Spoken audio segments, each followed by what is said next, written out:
ভাইরে ভাই, footballer Cristiano রোনালদোকে সর্বকালের সেরা ফুটবলার হিসেবে আখ্যায়িত করলেন আমেরিকার বর্তমান প্রেসিডেন্ট ডোনাল্ড ট্রাম্প। এবং ডোনাল্ড ট্রাম্প বলতেছেন আমেরিকাতে নাকি ক্রিস্টিয়ানো রোনালদোর প্রয়োজন আছে। আমরা সবাই জানি পৃথিবী দুই ভাগে বিভক্ত, সর্বকালের সেরা ফুটবলার কি লিওনেল মেসি নাকি ক্রিস্টিয়ানো রোনালদো। এটা কিন্তু একটা আলোচনা সমালোচনা যাই বলি সবার মধ্যে কিন্তু এটা থাকেই। আমি যেটা বললাম পৃথিবী দুই ভাগে বিভক্ত, এক ভাগ মনে করে যে ক্রিস্টিয়ানো রোনালদো সর্বকালের সেরা, আরেক ভাগ মনে করে যে লিওনেল মেসি সর্বকালের সেরা ফুটবলার। আমি যেহেতু একজন মেসি ভক্ত, আমার কাছে কিন্তু মেসি সর্বকালের সেরা ফুটবলার। তো এখন কিন্তু আমেরিকার প্রেসিডেন্ট যেটা বললেন যে ক্রিস্টিয়ানো রোনালদো সর্বকালের সেরা ফুটবলার, আমেরিকাতে আমাদের তোমার প্রয়োজন আছে। চিন্তা করে দেখেন, আমেরিকার বর্তমান প্রেসিডেন্ট ডোনাল্ড ট্রাম্পকে আপনারা সবাই চিনেন।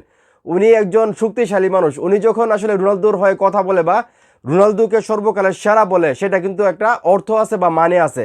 তো এখন এই মুহূর্তে যারা আমার এই ভিডিও দেখতেছেন, বিশেষ করে ক্রিস্টিয়ানো রোনালদো যারা ফ্যান আছেন, আপনারা তো ভাই সবাই খুশি হয়ে যাবেন, এটা স্বাভাবিক ব্যাপার।